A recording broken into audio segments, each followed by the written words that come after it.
warahmatullahi wabarakatuh. Halo Sobat Hukum di seluruh Indonesia, saya Marcella Sopandi dengan NIM Akhir 040, Prodi Ilmu Hukum dengan peminatan praktisi hukum, Fakultas Syariah dan Hukum, UIN Syarif Hidayatullah, Jakarta. Di video ini saya akan menemani semua Sobkum dengan membahas terkait hak ibu dan anak pasca cerai. Karena kita tahu menjadi perempuan itu tidak selalu mudah, apalagi saat harus mengambil keputusan yang berat seperti perceraian. Faktanya, perceraian di Indonesia bukan lagi hal langka. Pada data Badan Pusat Statistik menunjukkan bahwa pada tahun 2024 tercatat sebanyak 394.608 kasus perceraian, meski sedikit menurun dibandingkan tahun sebelumnya yang mencapai lebih dari 460.000. Penyebab terbanyaknya apa aja sih? Yang pertama, perselisihan terus-menerus, persoalan ekonomi, hingga kekerasan dalam rumah tangga.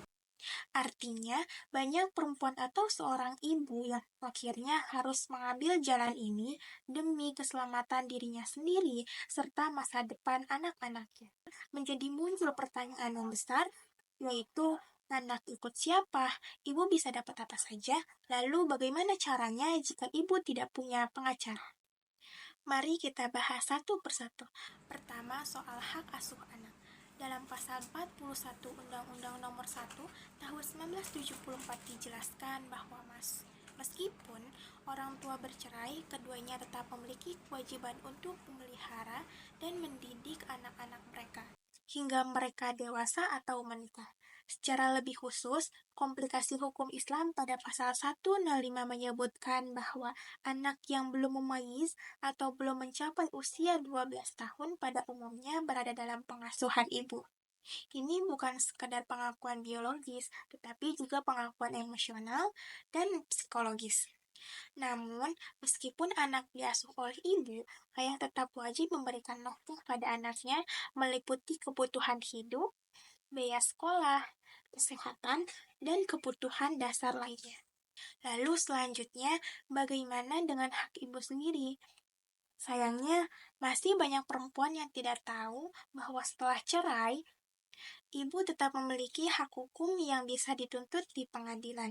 Pertama adalah nafkah idah, yaitu nafkah yang diberikan selama masa tunggu pasca perceraian sekitar 3 bulan. Yang kedua yaitu mut'ah, yaitu pemberian dari mantan suami kepada istrinya sebagai bentuk penghormatan dan kompensasi atas perpisahan. Yang ketiga, jika saat pernikahan mahar belum dibayar secara lunas, maka ibu berhak untuk menuntut pelunasannya. Semua itu bukan pemberian karena belas kasihan, tetapi bagian dari keadilan yang diatur dalam hukum. Lalu, kita masuk ke topik yang tak kalah penting, yaitu harta bersama atau dalam istilah hukum itu disebut gonogini. Menurut pasal 35 Undang-Undang Nomor 1 Tahun 1974, semua harta yang diperoleh selama pernikahan, baik atas nama suami maupun istri, dianggap sebagai harta bersama. Jadi meskipun rumah atau kendaraan atas nama suami selama diberi masa pernikahan, ibu tetap berhak atas bagiannya. Bahkan, jika ibu tidak bekerja di luar rumah, kontribusi sebagai istri yang mengurus rumah tangga dan anak-anak tetap dihitung sebagai kontribusi dalam pembentukan harta bersama. Sekarang muncul pertanyaan penting, jika ibu tidak bisa membayar pengacara, apa masih bisa seorang ibu menuntut haknya? Dan jawabannya, bisa banget. Banyak ibu yang berhasil mengajukan haknya sendiri. Yang penting adalah mengetahui dokumen apa saja yang perlu disiapkan, yaitu diantaranya seperti KTP, surat nikah, surat gugatan cerai, bukti penghasilan suami untuk menuntut nafkah, serta bukti kepemilikan harta seperti sertifikat rumah, bukti pembelian kendaraan, dan lain-lain. Semua itu bisa diajukan bersamaan dalam gugatan cerai ke pengadilan agama bagi yang beragama Islam atau ke pengadilan negeri untuk yang non-Islam. Nah, bahkan jika ibu tidak tahu cara membuat surat gugatan, di pengadilan kini banyak menyediakan layanan bantuan hukum gratis atau bisa meminta bantuan ke pos bakung.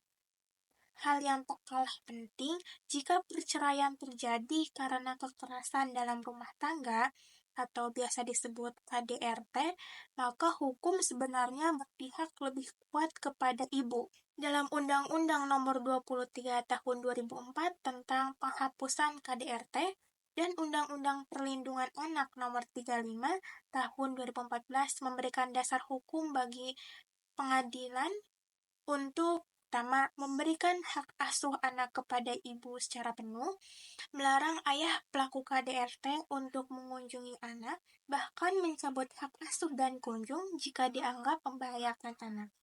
Jadi, jika ibu mengalami KDRT, jangan takut untuk bersuara. Negara hadir untuk melindungi. Perceraian memang bukan akhir yang mudah, tapi bukan akhir segalanya. Jangan biarkan ketakutan membuat ibu kehilangan hak. Jangan biarkan pula dia membuat ibu dilupakan, karena ibu punya hak, seperti hak untuk didengar, hak untuk dihormati, hak untuk hidup lebih baik bersama anak. Hukum ada untuk melindungi ibu, dan yang paling penting, ibu berhak bahagia. Terima kasih sudah menyimak sampai akhir. Jangan lupa dibagikan ke sahabat, saudara. Dan follow akun ini untuk info hukum lainnya yang ramah dan mudah dimengerti, karena tahu hukum adalah bentuk cinta pada diri sendiri. Wassalamualaikum warahmatullahi wabarakatuh.